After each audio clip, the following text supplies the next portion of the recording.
No fame.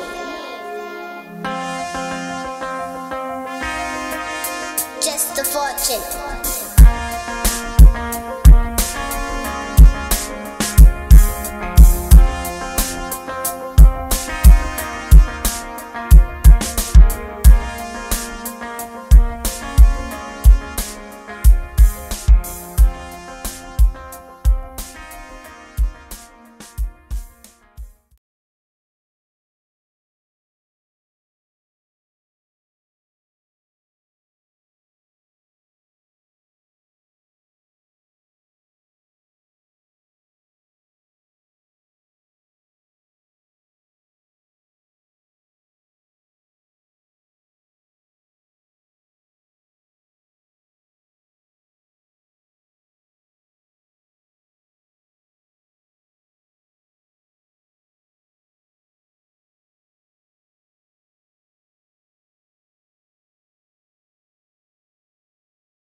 It's time for a brief history of the United States of America. Hi, boys and girls, ready to get started? Once upon a time, there were these people in Europe called pilgrims, and they were afraid of being persecuted.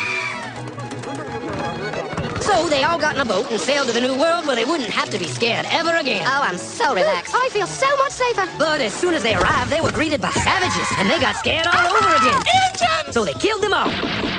Now, you'd think wiping out a race of people would calm them down, but no. Instead, they started getting frightened of each other. Witch! So they burned witches.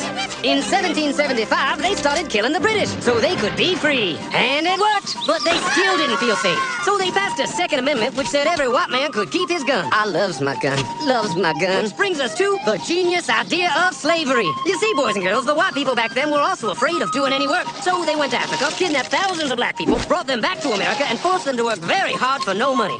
And I don't mean no money like I work at Walmart and make no money. I mean $0. Nothing. Not a zip. Doing it that way made the USA the richest country in the world. So did having all that money and free help calm the white people down? No way. They got even more afraid. That's because after 200 years of slavery, the black people now outnumbered the white people in many parts of the South. Well, you can pretty much guess what came next. The slaves started rebelling. There were uprisings, and old master's head got chopped off. And when white people heard of this, they were freaking out and going, I want to live. Don't kill me, big black man. Well, just in the nick of time came Samuel Colt, who in 1836 invented the first weapon ever that could be fired over and over without having to reload. And all the southern whites were like, yeehaw! But it was too late. The North soon won the Civil War and the slaves were freed. Yep, they were free now to go chop all the old masters' heads off. And everybody was like, oh no, we're gonna die. But the freed slaves took no revenge. They just wanted to live in peace. But you couldn't convince the white people of this. So they formed the Ku Klux Klan. And in 1871, the same year the Klan became an illegal terrorist organization, another group was founded, the National Rifle Association. Soon politicians passed one of the first gun laws, making it illegal for any black person to own one. It was a great year for America, the KKK and the NRA. Of course, they had nothing to do with each other, and this was just a coincidence. One group legally promoted responsible gun ownership, and the other group shot and lynched black people. And that's the way it was all the way to 1955, when a black woman broke the law by refusing to move to the back of the bus. White people just couldn't believe it. Why won't she move? What's going on? Man, all hell broke loose. Black people everywhere started demanding their rights, and white people had a major freaky fear meltdown, and they were all like, run away! Run away! And they did. They all ran fleeing to the suburbs where it was all white and safe and clean. And they went out and bought 250 million guns and put locks on the doors, alarms in the houses, and gates around the neighborhoods. And finally, they were all safe and secure and snug as a bug.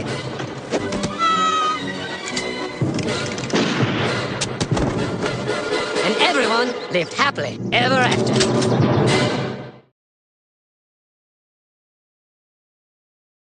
Black history is taught like this. You started off as a slave, then white folks felt bad and decided to free you.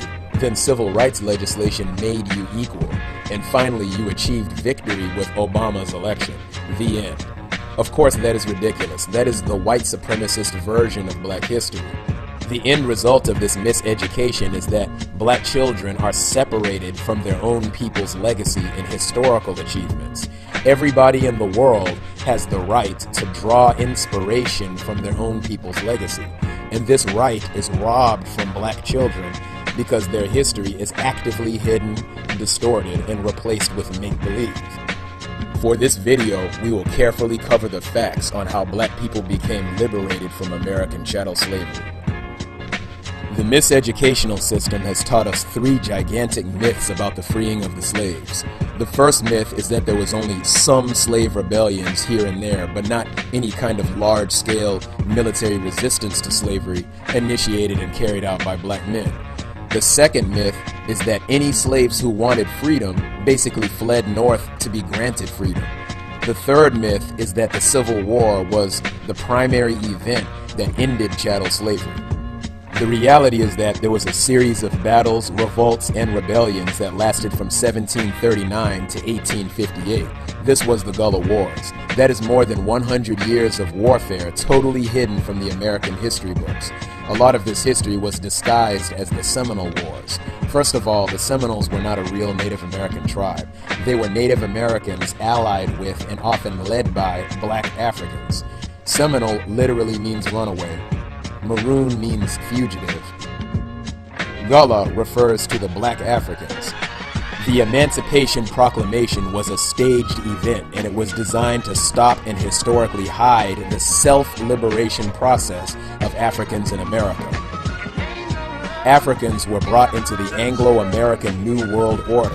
1739, the Gullah War begins.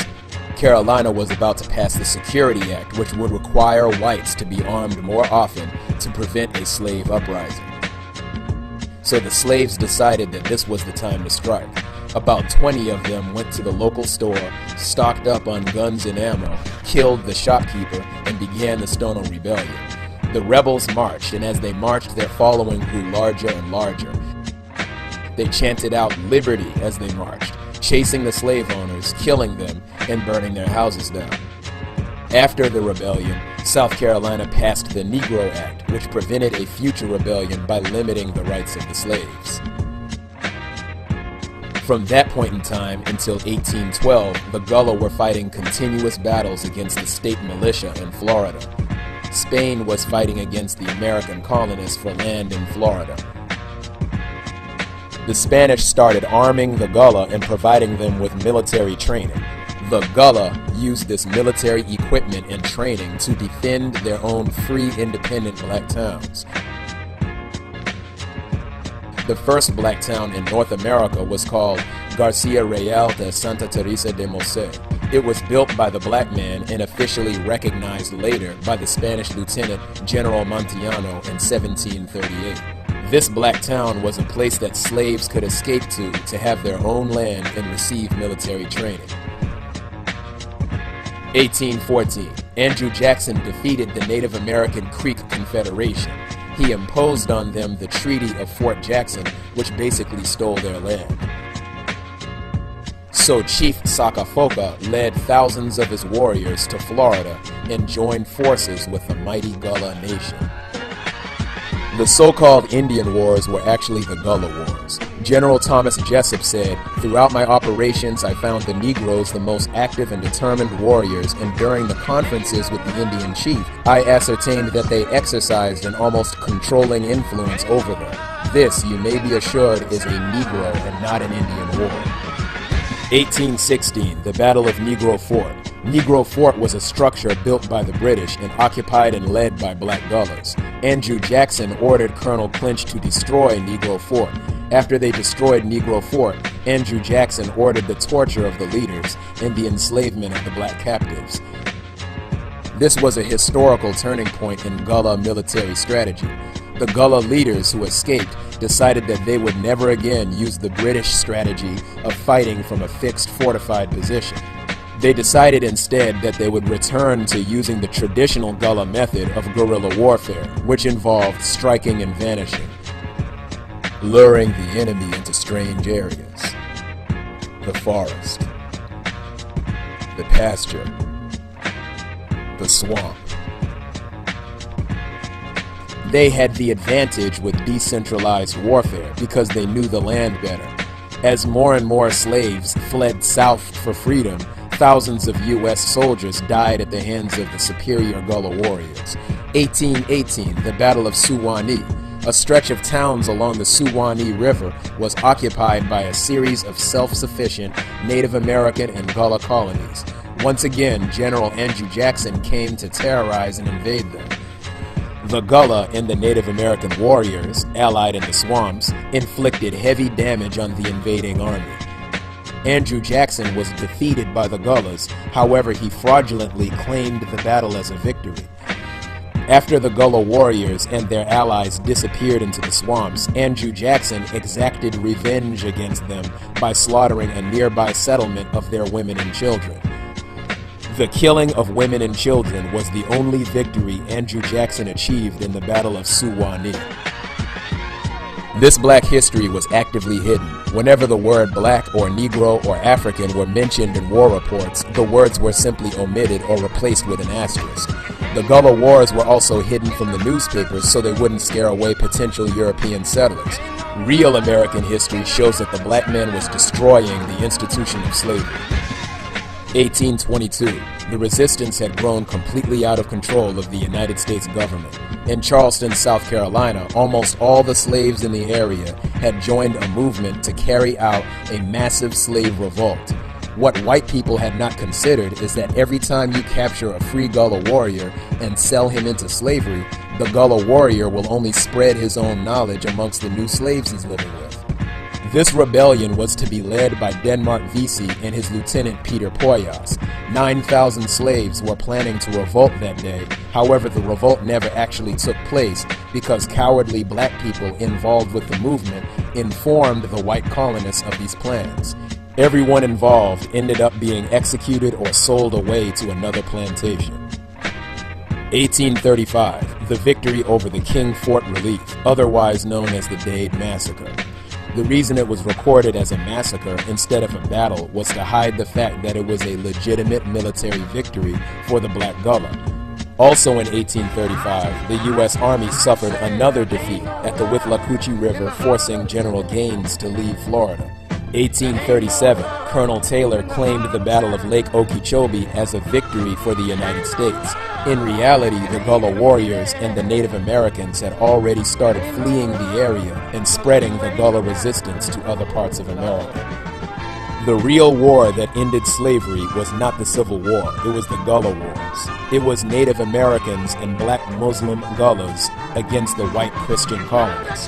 The so-called Civil War was carried out for elitist banking and business interests, and it also served as a formality, a ceremonial ending to chattel slavery. In reality, slavery ended in America because it couldn't be maintained against the constant guerrilla attacks, and the only way to stop those attacks was to make slavery illegal. The free black man would not tolerate slavery. Therefore, it came to an end.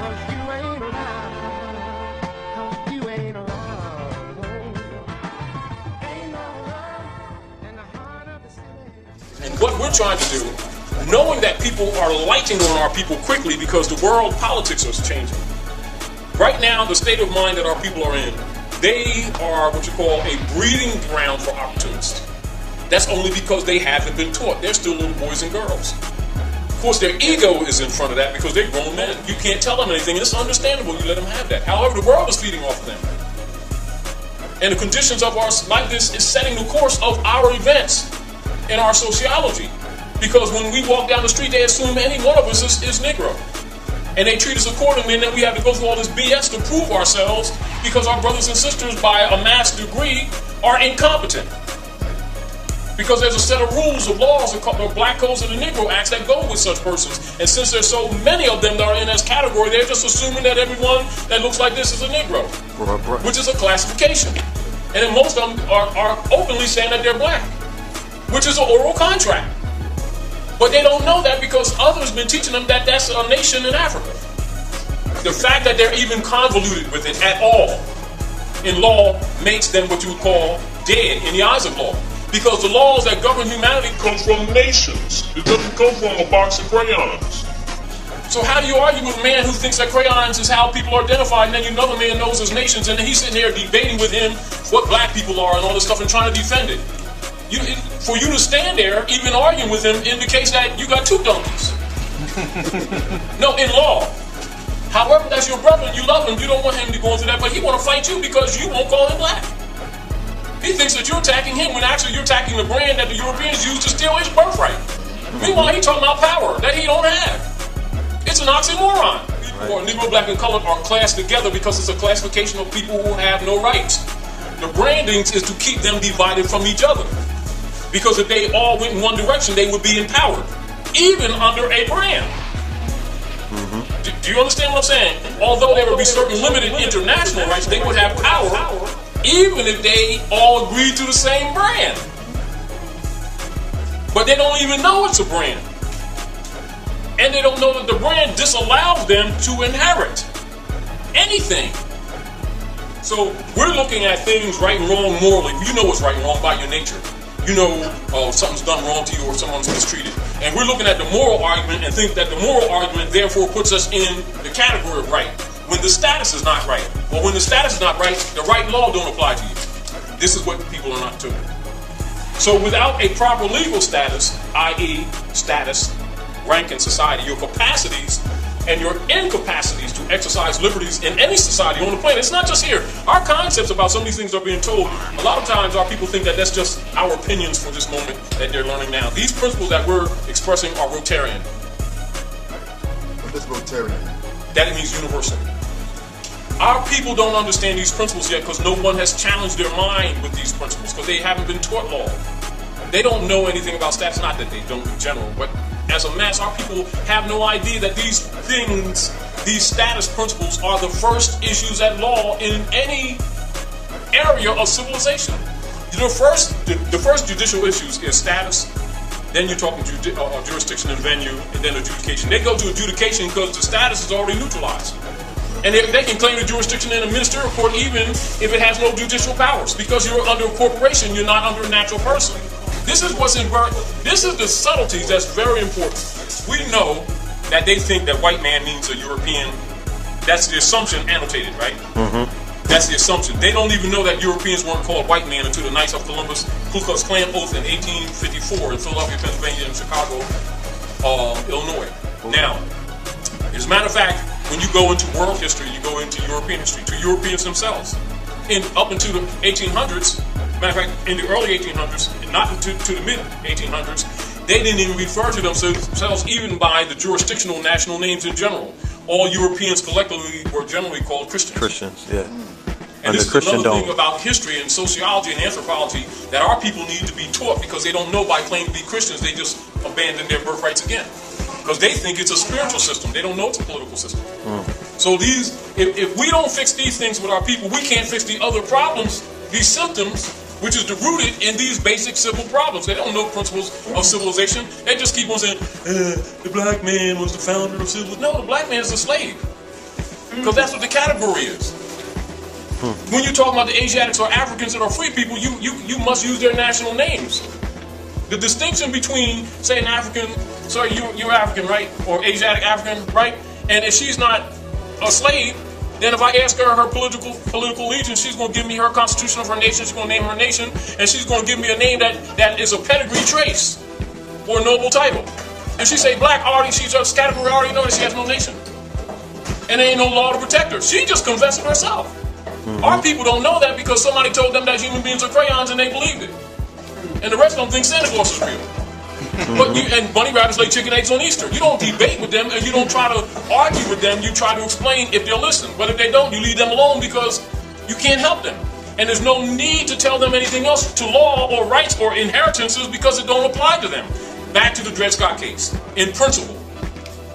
And this is why we try to teach certain principles so that people can understand how these things apply in society. They don't understand how it applies in society because no one takes the time to teach them because it's not in their economic interest to teach them. Do you understand what I'm saying? The principles that are presented here are humanitarian in their character because someone's got to love these people telling this because these degrees are sold to people for thousands of dollars. And then they have to take oaths of death not to reveal them because once the people know this, the institutions collapse. Because the institutions live on the blind faith of these people because they're the bill payers. When you go back into history, 1800s and back, Moor and African are synonymous. One of the things that our people mistake, they look at Moor as being a club or a belief system, which it is not. It's their pedigree, it's the bloodline. And one of the keys of government here in North America, what they call masonry, is actually more science taken into rulership. That's why they rule and we're enslaved. In other words, we've adopted their culture, fell. That's called black culture or dead culture. They adopted our culture, codified it, put it in secret society, and they're ruling the world while we play emotional games on identity. That's what our problem is. And then trying to get our people to look at these things scientifically and from a historical perspective, and if we can get our people to remove their emotions and this competition attitude, they can get back to the law, because our problem is that our birthright is being stolen. And the other key is that our people need to understand the law that governs status and identity in the world. And a lot of times I think some of the things that we talk about, people look at it from an opinion perspective, not understanding law. And one of the problems that our people have is sort of like when we go into our history, we have a tendency to pick up the great things that we have done and put them up like neon signs. And then when we see the ugly parts of what we've done, we try to ignore it like it didn't occur. And so we play this game like we're godly and the Europeans just devilish. And the fact of the matter is, one of the reasons we fell because we violated our own laws. And so we need to know history as it really is, not just as we want to pick and choose and come to the world. Because the issue is that the whole world knows who we are. And while we may play games with each other and play these competition games, the world knows who we are. There was an issue coming from Ancient American Magazine. It was issue 17 some years ago, back in the 90s, in which that it reported that evidence for black-skinned natives in the Americas long before the arrival of Columbus is abundant. From the distinctively Negroid features of classic Olmec sculptured heads and a pre-Aztec obsidian bowl being upheld by a figure with unmistakable black characteristics to the bones of Negroid persons excavated from a 2,000-year-old mound in northern Wisconsin. So when we say that we are the mound builders, that is no joke, because when they excavated the mounds based on Ancient American Magazine, in which Frank Joseph was the editor, this article spoke about the fact that Negroid persons excavated from a 2,000-year-old mound in northern Wisconsin. So when we say that we're the mound builders, that's no doubt. A wealth of material exists to establish the certainty of non-white, non-Indian population living in pre-Columbian America along with these other groups. All right? Though so many mounds have been deliberately destroyed, over 200,000 ancient pyramids and huge mounds of earth in the shape of cones, animals, and geometric designs can still be found from the southern coast of America to Canada. Right, that's what the article went into. All right, so when we talk about the ancient mound builders, we also are referring to the ancient pyramid builders, or what's called Meru and Tekin. All right. There's another good article. It states that the Watchtower, the direct descendants of the Ish people, which are the Olmecs, who are the direct descendants of the Dogon people of Mali. And the Dogons actually lived in Tamaray, which is Tamari, or Tamoria, which is Kemet or Egypt, over 8,000 years ago. And they actually was building the pyramids on the Giza Plateau along with their kin, the Anu people, which is the Anu people known as the Twa people, misnomer the Pygmies, who are the oldest people on the earth. And you can get this from Primordial Signs and Symbols of Man by Albert Churchward, who verifies that the Pygmies are the oldest people on the face of the planet, and they still live in Africa today. As a matter of fact, in Rwanda. All right, they exist today in Rwanda, throughout the Congo, and other parts of Africa. Now, the Olmecs, who are the Ish people, settled into the Mississippi Valley, Texas, and the southeastern western United States area on up into Canada. All right, so we are the direct descendants of the Olmecs, who are the direct descendants of the Dogons, who are the direct descendants of the Egyptians, the ancient Egyptians, who are the direct descendants of the Amu or the Anu people, known as the Twa or the Pygmies. So not only are we the original people and also aboriginal people, all right, but it goes further. Another article states, according to Souza Economics, the history of Pan-American trade, commerce, money, and wealth. These blacks found in the Americas by First Books Library. This is what it says. The mound builders, they were dark-skinned, woolly-haired blacks who were indigenous, native to North America, and kin to the Olmecs of South America. The Olmecs and Washita, black Californians, Yamassees, Californiani, and other pre-Columbian blacks of the Americas was part of the prehistoric trade network that began in Africa and spread it throughout the world over 100,000 years ago at various periods afterwards. Another good one is the history of the African Olmecs. This is also by First World Books or Library, in which that says the black Olmecs dominated Mexico and Central America for about 3,113 years before Christ to about 400 years after Christ. What happened to the descendants of the Olmecs? Here's the shocking facts. The Olmecs spread it throughout the Americas, building settlements, trading all over the region.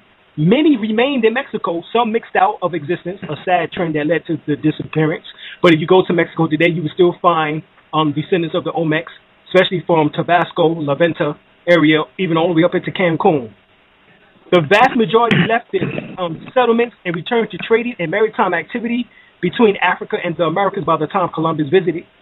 The descendants of the Olmecs also settled in the Mississippi, Texas, and southwestern United States. They became victims of kidnapping, of enslavement, when the edict from the Catholic Church came from the Pope, in which that stated, enslave all descendants of Ham found in the new land, and how that was passed by the church.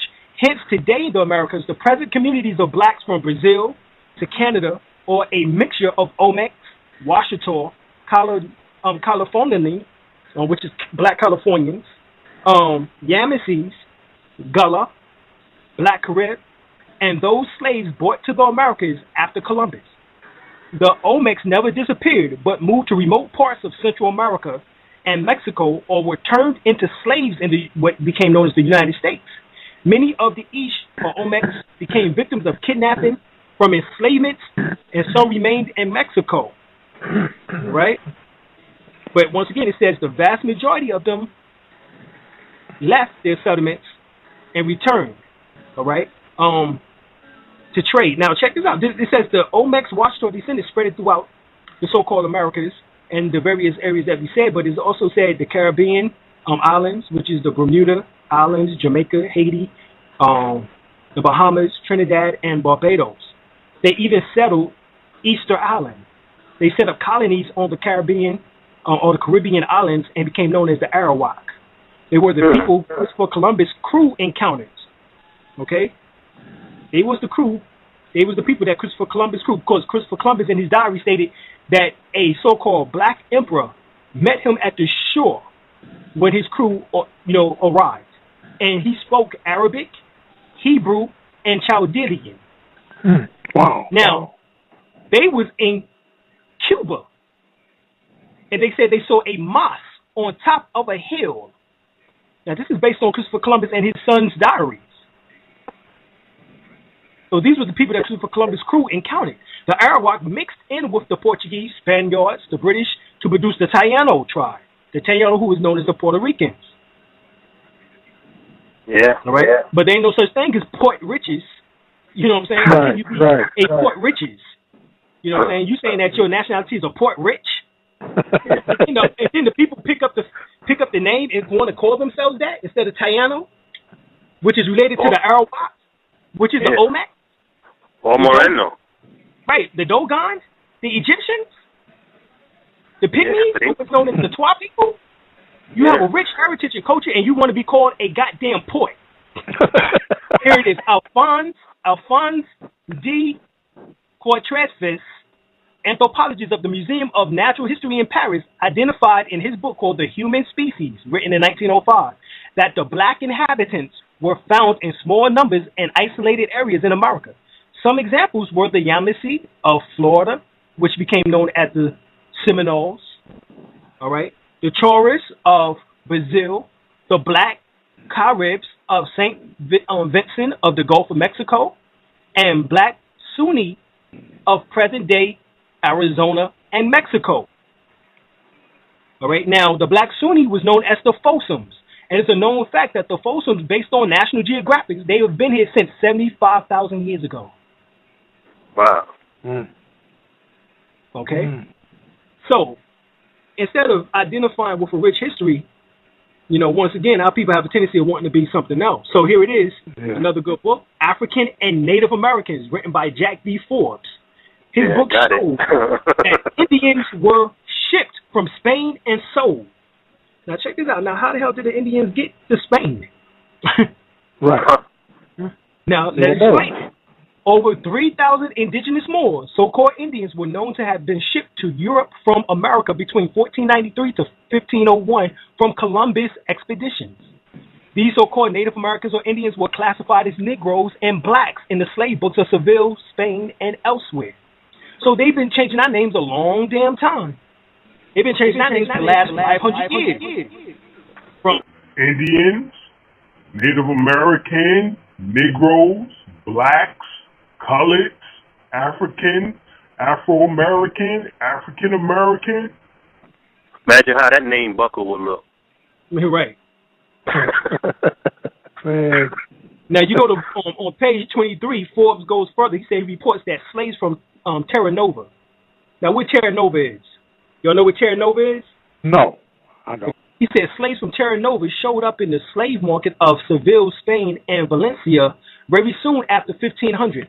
For example, in Valencia, during the period from 1516, we find in 1503 Miguel, Manny, in 1505 Juan and Pedro, in 1507 Antonio and Juan Marco, in 1515 Ali, now Melchor, in 1516 Catalina. They were all classified as Negroes, but yet they came from Terra Nova. They came from here, from the Americas, from North America. Ali. What is a Indian doing with the name Ali in the 1500s? Yeah, we're going to let that marinate. Now, the reason why I got on the Puerto Ricans is because if they go back to the word Taino, the word Ta means land or nation, and Indos, which is Anes or Anis, means original people. Now, don't Taino sound better than Port Rich? With the name Taino, they tie themselves at least back to the land. Right. And state that they are the original people, hence descendants from who? The Olmecs, the Dogon, the Egyptians, the Twa. One of the things that we want to express to the people is to take them to Washington, to see D.C., to show them some things themselves. Because when you present information to people, they usually revert to how they feel about it, or they start comparing it to their teacher, which is not relevant necessarily. And this is the way we've been trained. Not that that's logical. It's the way we've been trained. You know it. I know it too. People do that in religion too. You know, if my preacher didn't say it, then it ain't so. If he doesn't back it up, it ain't so. And people need to be trained to study. They need to know the tools that all pristine schools use to study. They need to know etymology. They know words. As an example, this is an example, give you a perfect example that could help our people. For instance, many of our people think that they're black, right? All scholars know that black is an English word. It's in the 14th century, medieval period. It is no older than 500 years old on the planet. And in its original Lower German form, it actually means pale, because it referred to the Paleolithic man, which is the troglodyte nigger, which is descendants of cavemen, which is Europeans, and not us. However, our people will insist that they're black. Doesn't make it true. It just makes it that's one of the brands that the Europeans put on us, and we bought into it. That's all. And it doesn't mean we weren't called that, but it doesn't make that who you are. Now, scholars know that we're not black people, but we believe we are because that's one of the brands that we've accepted. You know, just because you accept something doesn't make it true. What we have done is taking European translations of Kemetan or Kematen history into Lower German, which is English, which is a branch, English is a branch of that, and adopted it to the ancient world. It is not true.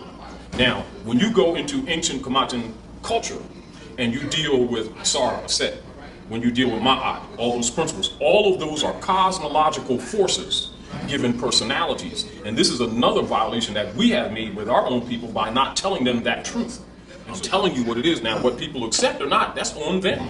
But one thing is for sure, this European's ruling in our land over us, and we're catching hell, sitting around playing belief games and competing with each other like we some kind of gangster rap. It's juvenile, it's really sick, and it shows the world that we are not competent. My position is, in spite of the BS, which it is BS, is to try to get some knowledge across to our people, and you give them some knowledge and let them go from that foundation, not accept anything that you believe, because it ain't about beliefs, it's about knowledge. And when you go into the, and this is the other interesting thing, and you can ask Dr. Ben will tell you, as soon as you start going into what is known as Egyptology, or so-called African history, immediately, as soon as you get past the 17th century, you go immediately into Moorish history. And then here you go around with many people who have produced a lot of books and they put black in them, and so when they go into the history, they don't want to change their position because they see there's a compromission. And then the people who receive this literature may question, and then they're put in a position to try to justify their position because all scholars know that black is an English word. It has no ancient history. I ask a lot of Moors this question, but now I stand here before the master teacher of history of dealing with the ancient Moors. During the time of ancient Kemet, where was the Moors at that time? This is what people don't understand. What is known as ancient Kemet, which is Kemet, is the capital empire of the Moorish Empire. That's what you need to know. We're one and the same people. Our concepts are wrong because we keep dividing ourselves against each other as if we're different people. We are absolutely the same people. This is where the problem comes in, Sineto. Many people do not understand the function of the social engineering that the European did. So they're looking at it from a perspective of identity. When the European calls us black, he's using it from an engineering perspective for classification purposes. And if our people would understand that much, because it is a fact, improvable fact, then they would look at it different. Whereas, like, for instance, like, you'll find a lot of Asiatics when you're talking to them, you saying you're not black, they're looking from the perspective like you're trying to take their identity from them. You're looking at it from the fact that it's an engineering word. And so because we're looking at it from two different perspectives, it appears to be a clash. Now, a scholar, you can reason with a scholar because you can tell a scholar, well, go to the etymology and then the debate is over. But you tell a person that just deals with beliefs, they're going to argue with you all night because they don't even know where you come from because they don't have an education. While admitting that we've been miseducated. That's what the problem is, trying to get an uneducated people to respect education. And they're debating with what they believe against facts, which you're trying to get them away from that venue. And they're fighting you because they're looking at, you know, I'm a man, you're a man, my opinion, your opinion, and believe me, if we don't reduce that amongst our people, we're shot, we're done. Because our people lack education.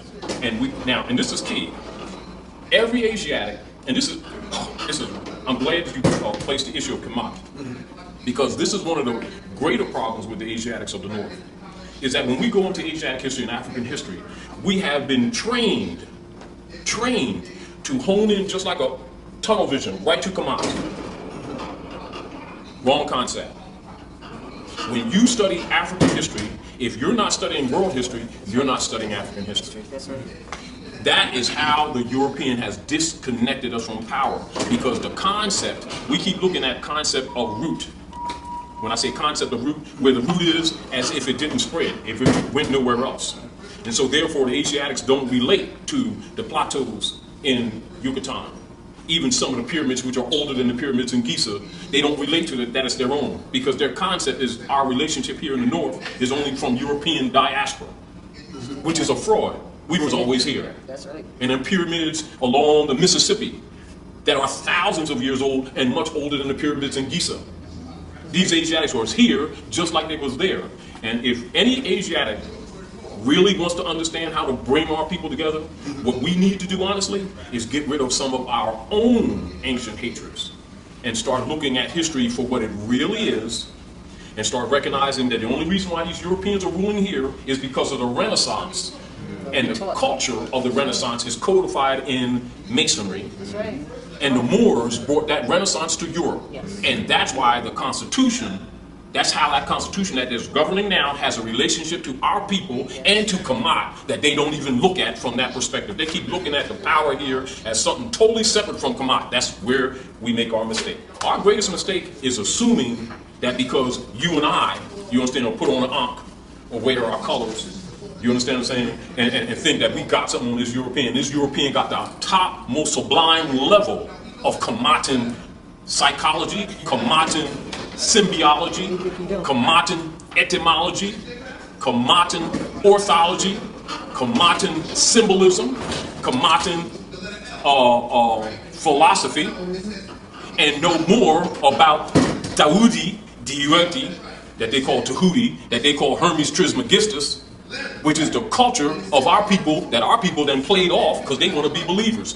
That's why we're schooled. Because we get this attitude that we're the powerful gods of earth. Don't even know the word God is only 500 years old. And it's a German word. That's right. And that came from Germans who studied the people of the Mauryan dynasty in the area that is known as Perot, that was later called Hindustan, that you call today India.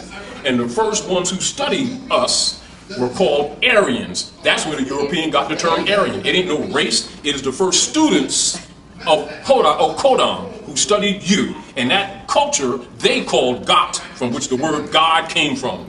G, the G sound, when you bring it back into its aboriginal language, it's a K or a KH. And the D sound, the cognitive that they write, is a T. Kut. Kut.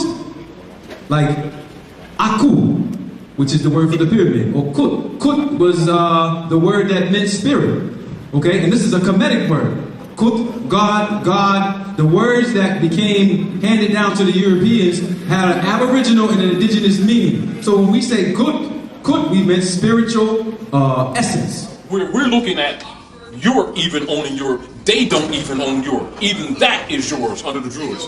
You know why you hear the term, just like in the early servitude days here, when they talk about the Pickaninnies? They called our children the Pickaninnies. You know why? Because we're the Picts who ruled in Europe before we assented the land to them. That's why the Pope got the Moor of Freising, the king of Freising, in his coat of arms. Now, you said we're the Picts. What you mean by that? Like, Meaning, we're the Picts.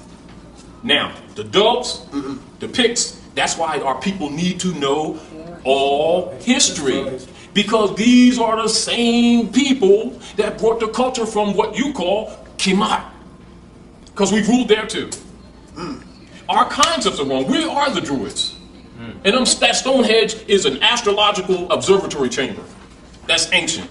And that's your real culture. And everybody knows who we are except us. Right. And you present this to our people, and they will try to take that and make that like it never even happened. You know why? Because they've been writing all their books in black. Okay, I heard a few Moors will say that Moor means black.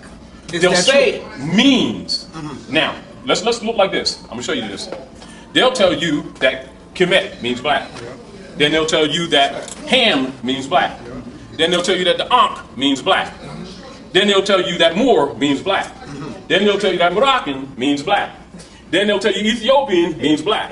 Then they'll tell you that Arab means black. Then they'll tell you that Abyssinia means black. That's right. Now, black is a Middle English word which I just showed you, which is contemporary. And so what has happened is we have taken a definition that is European, totally contemporary, provably contemporary, and then keep taking it and putting it retroactive in history when they didn't mean none of that. They meant exactly what they meant. Kemet means Kemet. Ankh means Ankh.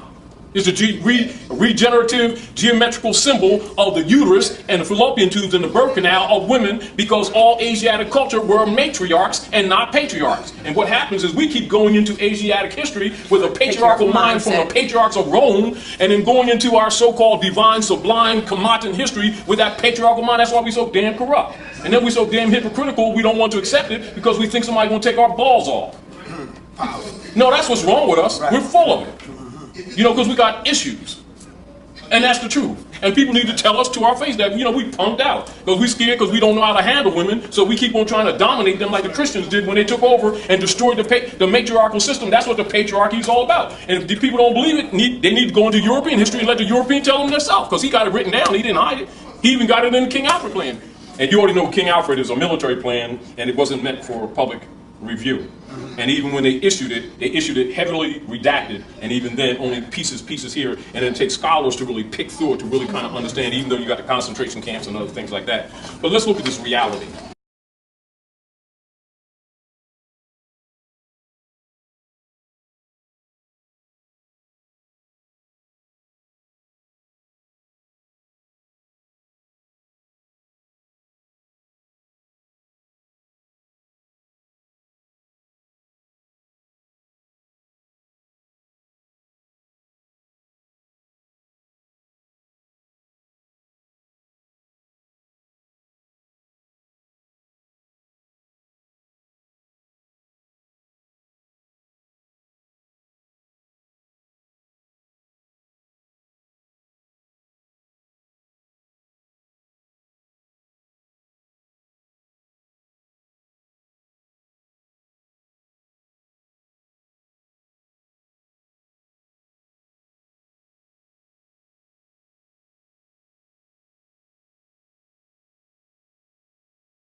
King Alfred, being a military plan, you know what they talk about? And it's an interesting thing that we was talking about it on our way up here, because we already know, you know, the thing with the economy and all this crap that's going on. They talk about, as these Asiatics wake up and say, you know, the time is going to come, you know, when the people are going to take to the streets with a desperate and dangerous will. because they know people ain't gonna have jobs, you know, whole deal. So they got to deal with this thing, right? And you know what? It's in there, and I'm gonna express this to you so that you can go check it out on yourself on your own papers. It says they are bound to the continent by heritage. By heritage. Here it is. King Alfred Plan. Steinetta, King Alfred Plan, right? Yes, sir. King Alfred Plan, Executive Order 11490. 11490. Right? So let's look right here. Rex 84. Let's look right here, and it's Rex 84 too, which you already know. 84, that's right. Attorney General, preliminary memo of the Department of Defense, right? This memo is being submitted in lieu of a full report from the Joint Chiefs of Staff. That report is now in preparation. There will be many cities where the minority, you know, that's one of the brands they put on us, will be able to put into the street a superior number of people with a desperate and dangerous will. Key. He will be a formidable enemy, for he is bound to the continent by heritage. What do they do in military plans when they conquer a nation? They study the woman. Study the being as it comes from the womb of woman and operates from that point, because they deal with the math of how things work, not what our opinions are, not even what their beliefs are that they pump on people, because they don't believe the stuff they pump on people themselves. That's for mind control. You know it and I know it. That's right. Our problem has been is that we keep getting this idea that the Muslim world didn't hold people to slavery. We keep looking at it just the Christians did it. That's what our problem is. You know what I mean? And let's look at this like a real deal. When Malik woke up, was it some holy roly great Muslim brother that came to wake him up? No, it was a blue-eyed French Muslim that woke him up, told him he didn't leave home. I mean, he didn't visit home just because he's making the hides with this black and white game. He left home. But that was a great Masonic secret that he wasn't supposed to find out. Then he started, he's uncomfortable now, because now he didn't found out the great Masonic secret. He's over there calling the white man devil, and the white man telling him he ain't white man. They don't even know it's a status. Do you understand what I'm saying? Yes, sir. White and black are statuses. They're legal statuses. And so our people are looking at them as identities. This is where the clash comes, because they lack understanding. Meaning that, me too. I mean, I'm for the power of our people. Now, like say for instance, you say you're for black power. You're for our people. Right. That's what I mean when I say and I'm for you for our people. But when you say black power, you just cast them right into the lowest class of society. But it is only not for a lack of sincerity. It's a lack of knowing what it means in an engineering perspective. And so a social engineer recognizes it immediately. A person who's just passionately battling for the rights of their people are not looking at it from that perspective. So they're innocent victims of linguistics and law. Now, what happens is, if a brother come try to wake them up, we're all passionately, you know, because we got to do this thing now, right? You know, we're trying to fix something. So now we're frustrated, but our passions are blinding us to that we are casting ourselves in the lowest caste of society. I suggested you do this too, and this for Asiatics. Go into one of the great historians that's recognized all over the world, David McRitchie. That's European. And they'll tell you in the history that black and white are legal statuses. They have nothing to do with complexion. Black and white are legal statuses. They have nothing to do with complexion. Not at all. And guess what? That's not just here. That's all over the world. Our people here who've been miseducated from European colonialism are the only ones that don't know it. And we keep on arguing the low status and then get mad because people treat us accordingly. Right. But our people have been miseducated, and so now they think it's an identity. But I say to you right now, like, all right, red, black, green, right? So I can pull down right now a map, show you Tamari, Kibalan, you understand, Kamak, that you call Africa today, that people generally call Africa today. And you see any Asiatic that come from Africa, they will never come here talking about their Africans. They will come here telling you their national name. The people that do that African stuff is us here who trying to get back mentally. But we don't recognize that they recognize that we got mental issues. They don't debate with us, they just put a glass between us like everybody else and do business and get away from us before we try to destroy them, try to encourage them to give up their birthright, because they ain't giving up their birthright just because we gave up ours, because we want to follow behind emotionalism. It doesn't mean the desire to be free is wrong. That's not wrong. We've mixed it with miseducation. And we refuse to let that miseducation go, while admitting that we're miseducated. That's where our problem is. This is legal. This is legal Black's Law Dictionary, 4th edition. Now listen, all persons down there where they're dealing with Bouvier's, Webster also has a law dictionary. There's multiple law dictionaries, but this is the major one that is used by all persons in government. And it's not just here. It's across the planet. And it deals with ancient and modern jurisprudence. And jurisprudence is the science that treats of positive law. These are fundamentals that should be given to anyone that has a basic education. And if anyone's talking about rights or rights of people and then don't know fundamental jurisprudence, they're already in trouble, because somebody can be trying to help them and they won't even recognize who's trying to help them or who's against them.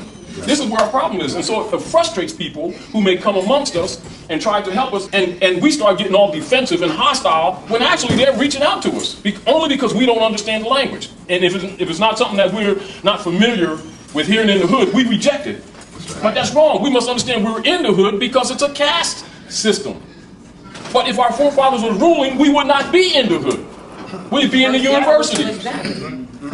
You know, all they need to do is go into Comotan history and Comotan culture, and even coming up to when Islam was corrupted and put into a ritualistic system as opposed to actually a scientific system, and you'll see that libraries were as common in our homes as a kitchen is. Whereas now it's reversed. You know, and so now when most people get into Islam, they just look at the Quran, read the Quran, bounce back and forth. The symbols that they see of the hybrid persons that are in the East now, that's not Islam. No, it's not Islam, it's Hadith. That's exactly what it is. They ran Prophet Muhammad out. They wasn't hearing it. It's Hadith. Because the truth is too strong, it's too stern. Right. You understand what I'm saying? Now, and so what they did with the Quran, actually what it was is this. You had books on every discipline of life: biology, mathematics, calculus. Do you understand? Etymology, language, anatomy. And the fundamental of how it's all rooted would be in cosmology, which is the foundation of the culture, which is expressed in all the symbolisms in Kamat. This is why anyone that deals with any secret societies, at the base of their instruction is always Kamat. Here we go. Europeans thought the world was flat, am I right? By their own records, right? Yes, sir. Mm-hmm. Now, check this out. Now, here we are, the Asiatics, we built all these pyramids, doing all this, as we like to say, God stuff. Right? All this deep wisdom stuff, right? And so we stand on next to the pyramid like this, mind our business, and all of a sudden, white man, who wasn't called white then, the records will prove that, we're making it retroactive again, falsehood, retroactive, came up, put chains on us, and took us to the hells of North America, and we've been catching hell ever since. Let's look at the concept. This is not for you. This is for people buying into that. These same Europeans, if they got 50 feet off the shore and saw a dolphin, the captain was in trouble because he was the monster. Mutiny was the next step. You understand that? Meanwhile, they're taking hundreds and hundreds of all these wise Asiatics who built pyramids, all these mathematicians, scientists, and gods of the earth type thing. And meanwhile, we're mesmerized because they're white people, never seen them before. And meanwhile, so they build up factories and stuff like that. They don't know nothing, but building up factories, and we're just watching them because we're still amazed, you know, hypnotized. Then, before we can come out of our stupor, they chain everybody together and take just hundreds of people and stack them like sardines on ships, good ship Jesus and all this stuff, right? Anybody that fishes, anybody around here fishes? Right now, we can go out on the water. Summertime, right? When you go and fishing on that water, what do? You wear winter clothes. Why? Because you'll catch a cold as soon as the sun comes down. Right? All right? Hold on. And you can't drink salt water, right? Right. And water is one of the most heavy and unstable elements. Am I correct? Yes. But it's necessary for any short voyage, less more long voyage. Right. We brought water when we came over in the van. Anyhow. Now, also on ships, in shipping lanes, you need ballast, don't you? Right? And you've got to have compartments to stabilize the water, and you need a lot of water, even for the crew, less more anyone that you're doing is cargo. And you got 300 and 400 people stacked like that. Let me tell you something like that. You know why they're all drawings? Because they're all drawings. That's all. So are you saying the slave trade never existed? No, the slave trade existed, but not as they presented it. Okay. And the other thing that people need to know, a lot of the so-called plantations here in North America were Bonnevilles. And them Bonnevilles belonged to Moors. Right. When the European stole the history, he stole the good and the bad. So what happens is we keep coming into this knowledge with this self-righteous attitude that all slaves were Asiatics. Well, not true. Right, I know that. You know, now, and then you have this history of when the Christians took power of them constantly lynching Moors, etc., etc., etc. That is Inca Terra Divina policy. of dividing the Moorish Empire amongst the Christian nations. That's why they did the Christian Black Codes of 1724, and I think number 3 is where they started commanding all the Asiatics to go to church or they'd be confiscated. That's where we got our go to church to Sunday tradition. It ain't got nothing to do with our culture. It has to do with European Christian conquest. Right here. The lynchings have to do with taking us out of power. That's right. The other issue is people need to pay attention to the history. Here, remember just before the Civil War, in that period, when they told it was Asiatics who were senators and congressmen, step down or die? Who do you think was in government? It sure wasn't them, it was us. And why do you think they tell the people that George Washington was the first president when we was actually the ninth? So they could block out that history so you don't start examining it and finding out that you're standing on Northwest Africa. You're in Africa. That's why they keep building jails. You know we do some stuff. I ain't got to tell you that. We do some stuff. How come we ain't never deported? Right. Because we home. Because you're home. They just keep building jails. Now, why would someone get all upset when they find out that Africa is a contemporary name and it's not ancient? Contemporary name, right? And it's Kamak. It's Kamak. And anciently, Amexem. Amexem, Islam. And then you go to the German map maker, Weissmuller. Right? And you see when the Europeans start changing the map, and you see North America, etc., and it'll say what? Amexem. Right, Amexem. And then Noble Ali told the people that, oh, he a black Muslim guy, because you know he ain't from our sect. Exactly. What the hell? That's what our problem is. We don't want to deal with knowledge. Our people have learned to think that knowledge is corny, square, geek, all that kind of crap. When actually it is that is needed to bring them out of the condition that they're in. But our real problem is, and you know it, all you got to do is really pay attention. Our people is down with pictures. Right. You give them some knowledge and they go blank. You give them a book and their eyes get glassy. Oh, I'll get to it, yeah, man, because what we really need to do is get down there. It's about studying what was presented, analyzing it etymologically and at law, and reclaiming your birthright. Okay, now, if we are studying and examining Noble Drew Ali, why is it there's so many different sets of Moors? And some Moors believe this, some Moors don't believe that. I agree with you 100%. That's the confusion that I agree with you 100%. Now you go into the FBI papers, COINTELPRO, and look at the infiltration, or what is known as the Great Sellout. And you'll notice that, and a lot of people get uncomfortable, as soon as you get into the FBI papers and you look at this COINTELPRO infiltration and the big payoffs, all of a sudden, as they tried to dissolve the Moorish movement, your major so-called black movement organizations all started between 30 and 34 after the Great Sellout. I thank everyone who has come down today to witness their government in action. We hope that your stay here today is a pleasurable one, so much so that you come back again. Again, thank you so much for being here. At this time, the Chair recognizes Councilwoman Brown, who will present a resolution honoring the Moors with the Grand Sheikh and Divine Minister Azim Hopkins Bey and those accompanying him. Please join the Councilwoman at the podium.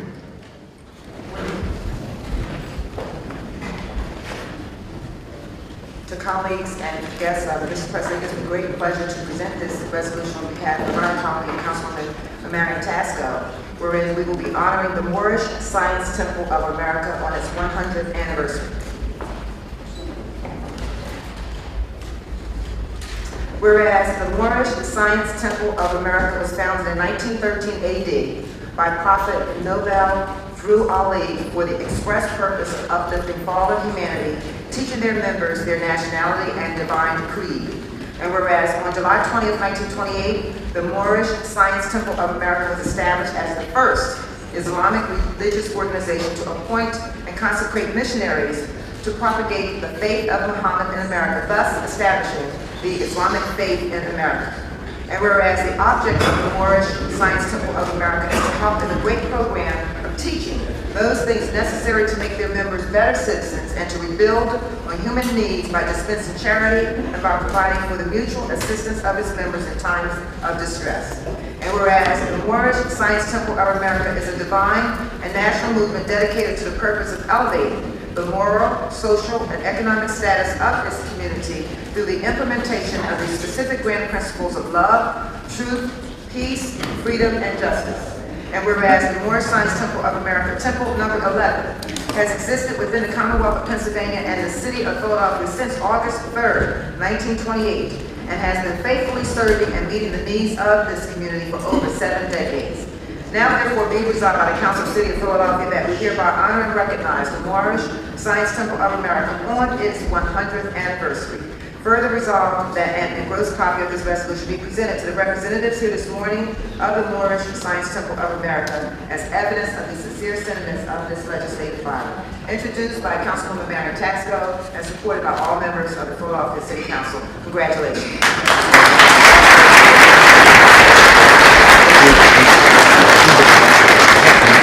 Chair recognizes Mr. Hopkins Bay for remarks. I greet you in the ancient Moorish Islamic greeting, Islam. Islam. Islam simply means peace. I begin in the name of Almighty God, whom we refer to as Allah. I give honors to His holy divine prophet, Noble Ali. I ask honors to all whom honors due. I ask honors to each and every one of you. Good morning, esteemed Council President Clark, morning. Council members, friends, family, and all those in attendance. I am sincerely honored to be in your presence and honored to accept this special recognition on behalf of the membership of the Moorish Science Temple of America. I would like to begin by thanking Council President Clark, Councilwoman Reynolds Brown, Councilwoman Taxco, Councilwoman Quinones Sanchez, and the entire council body, as well as the staff who helped make this day possible. I am Brother Azim Hopkins Bey. I serve as Grand Chief of Moorish Science Temple number 11 here in the city of Philadelphia. In connection with the aims, objects, rules, and regulations of the Moorish Science Temple of America, I deem it proper to submit to you a brief statement of our organization covering its inception, rise, and progress of the Mohammedan religion. The Moorish Science Temple of America was founded in 1913 by Prophet Noble Ali. In 1926, we were incorporated as a civic organization under the name Moorish Temple of Science. By July 1928, the organization was redesignated as a religious corporation under the name Moorish Science Temple of America due to the magnitude of its religious activity. Today, as a national organization, we host thousands of members, with hundreds of them being lifelong residents in this great city. Our purpose is to help in the great program of uplifting all of humanity and to teach those things necessary to make our members become better citizens by teaching them their nationality and their divine creed. In addition to offering spiritual guidance, it is our mission to empower our brothers and sisters with the tools needed to build thriving families and to make positive contributions to our communities. We are invested in freeing ourselves and our children from the greatest plight of economic slavery. To this desirable end, we educate and encourage all to be financially literate, seek home ownership, and maintain gainful employment. Furthermore, we have also made it our mission to dispense charity and provide for the mutual assistance of our members, as well as non-members, regardless of their religious affiliation, in times of distress, to aid in the improvement of health and to encourage stability. Our work far exceeds the walls of our temple, which is located in North Philadelphia, near 5th and Dolphin. We have implemented more than a dozen programs to ensure that we are effectively and efficiently executing our organization's mission to be socially and politically engaged. Among those, our Healthy Meals program, where we provide nutritious meals to the community. Missionary services, where we engage local youth and encourage their participation in social change, education, and positive family development. Regional support, where we connect with our fellow Muslim brothers and sisters in our collective mission for religious freedom and education. And Reform Guidance, where we host monthly religious personal enrichment classes at the Allenwood Federal Correctional Institution. Aside from the fact that the Moorish Science Temple of America is a legally organized religious corporation, we are purposed to address human needs. We, the people of the Moorish Science Temple of America, like countless other citizens, know that we must live together here in America and abroad in harmony, friendship, and goodwill.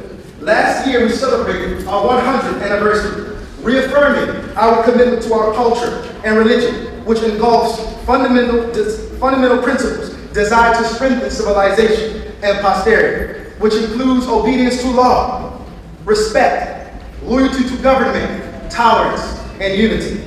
We are friends and servants of humanity.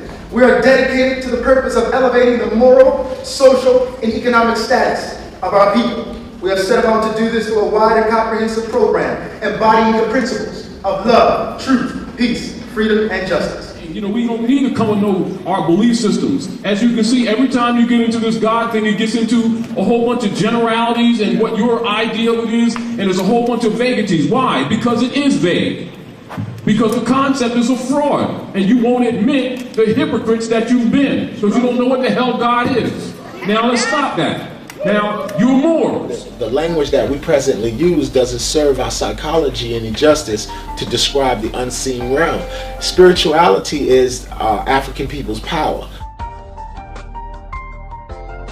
All things, our ability to conquer the world with art, science, technology, and warfare, all of those things are lodged in our spiritual systems. You cannot have spirituality after any of those things. All those things come from spirit.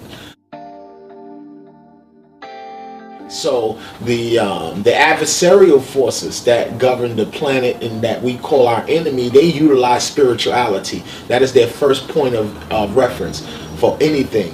So all spirituality and all of its doctrines and our understanding of it is lodged in language. So we have to become linguists. We have to become architects of this order, where we're able to not just build buildings, but also know how to remove the bricks without altering the structure, so we can actually see inside of the space called the infinite or the unseen. The biggest thing in science right now is the Higgs particle, or the particle that they've been using CERN to smash particles together to see the bosons. Yeah, the Higgs boson, to actually see the God particle that they're calling it. And science or physics, it only exists with the evidence of what they call empirical evidence.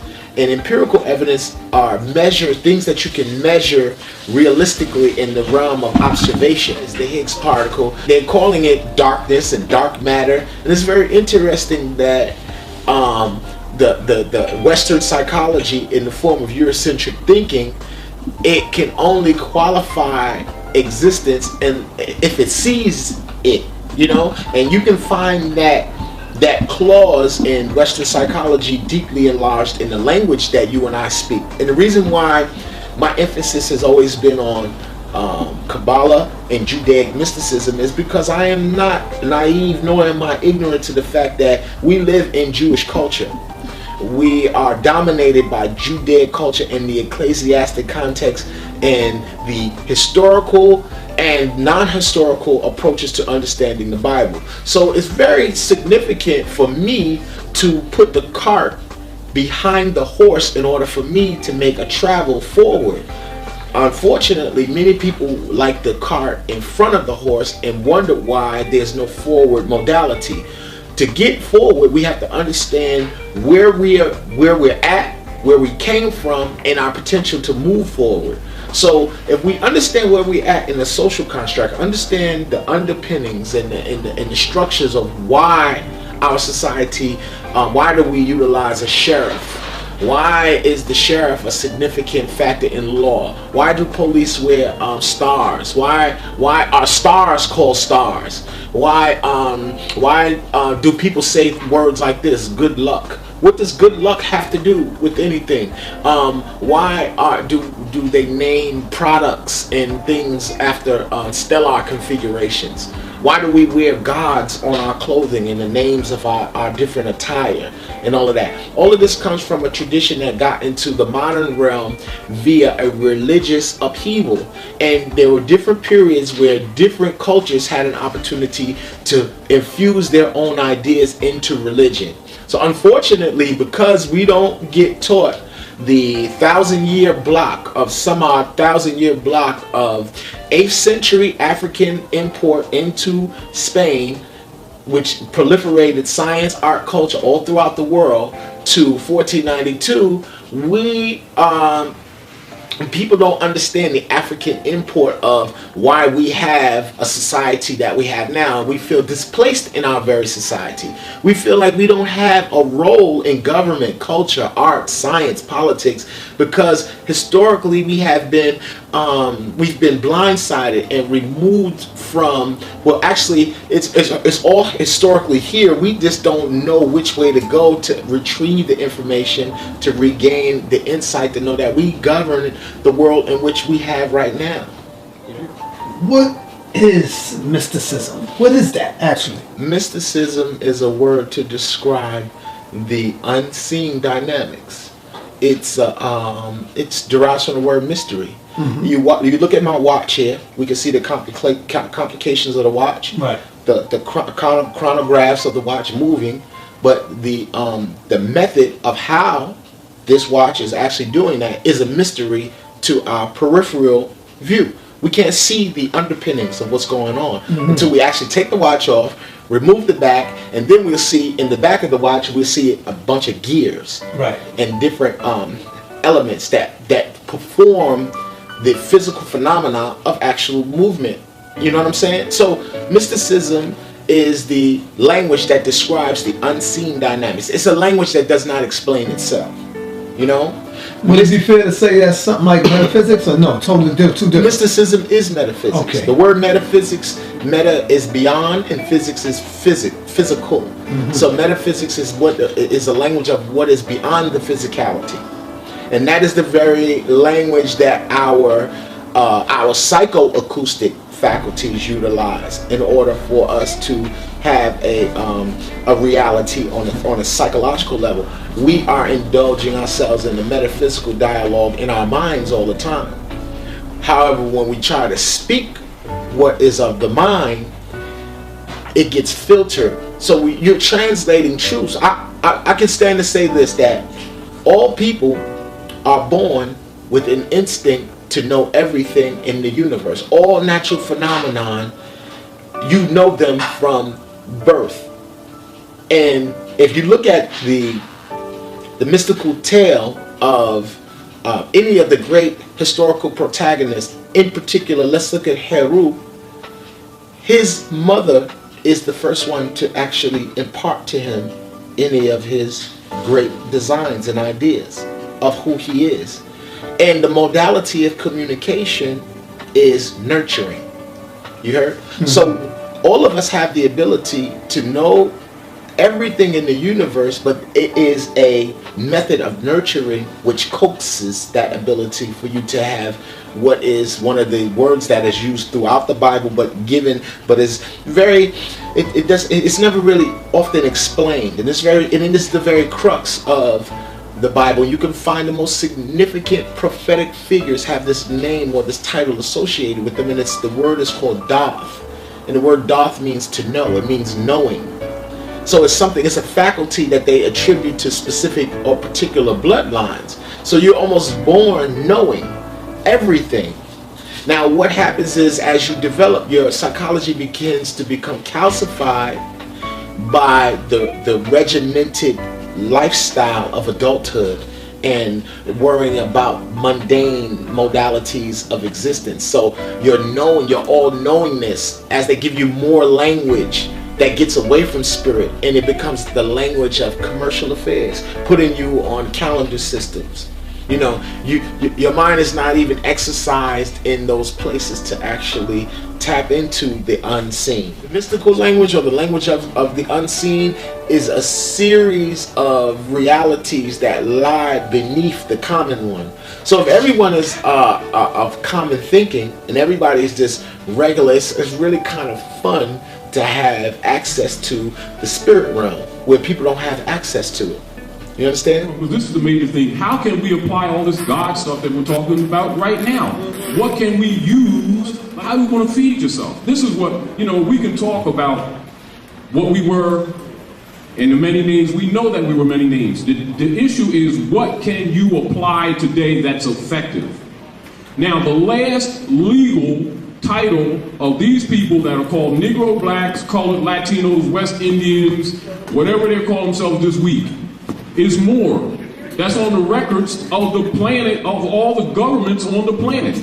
Masonry is your history going underground. That's why anyone who rules must be a Mason. 99% of the people who speak about Freemasonry know nothing of it.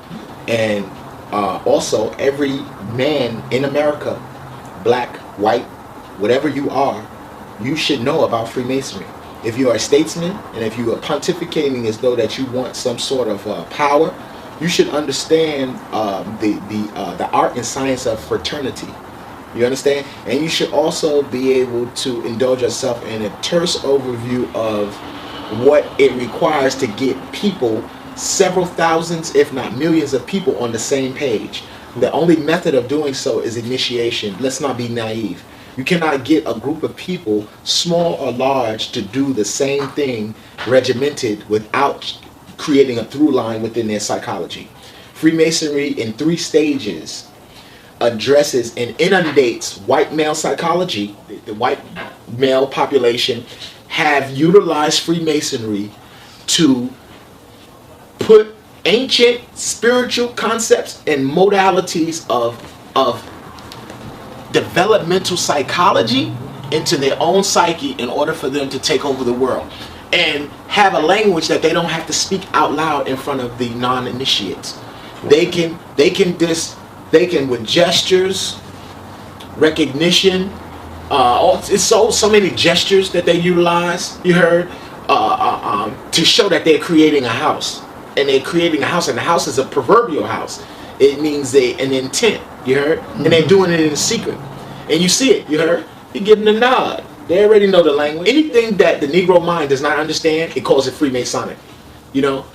If they don't understand it, it's Freemasonic. And then the other thing is that we are convenient with what we call Freemasonic and what we don't call Freemasonic. What do you say to those who say Freemasonry is evil, it's wicked?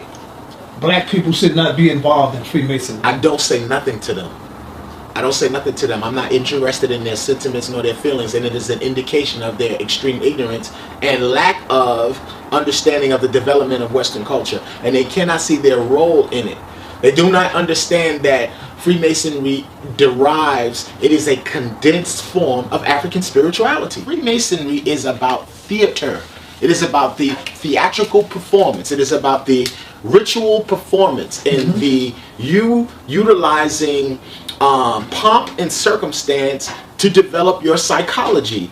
And why, when Caucasian males do things to improve their psychology, is it evil, but we don't use these methods? We say that they're not ours, but we don't have a replacement or a method to utilize of our own. You understand? Your babies and their children, your babies out in the running around in the streets, their Freemasonry is called the Crips and the Bloods. That's their alternative if you don't have one for them. All humans, white, black, brown, or whatever, do not naturally have an inclination, thank you, beloved, do not have a natural inclination inside of themselves to bring harm and hurt to another. And I know some people are going to say, well, white folks is born that way. White folks is born ready to kill. That is not the truth. Because they had to be systematically trained in Greece to stab pigs in order to get them ready to battle, because they did not have it intrinsically in them to stab and kill things. You understand? So Freemasonic thinking or Freemasonic rituals place us within a frame of reference in our mind that makes us malleable to bigger concepts and bigger things. You understand? We can collectively get to a point. You understand? And there's nothing greater in the world as a tool of weaponized empowerment. Everybody not supposed to know your business. And anybody that's against Freemasonry is naive to think that their revolution is going to get pulled off in open forum. Everybody come down to the Madison Square Garden and listen to my plan of world domination. You know, that is naive, and it's child's play at best. You need to understand this. It doesn't mean that we're supporting or condemning anything. If you don't understand the logistics of what's running your life right now, you can't fix it. Now, I know that we were called also blackamoors, but black was the adjective and more was the proper noun. You need to understand etymology. Now, be yourself. The longest running treaty in the world with any nation is the Treaty of Peace and Friendship, Marrakesh. That is what's running this government now. The Constitution for this government of the United States Republic of North America is handed down from Moorish law. That's why the pyramid is on the back of that fiat note. And you're not going to rise politically and economically being other than who your forefathers were. And that's just simply it.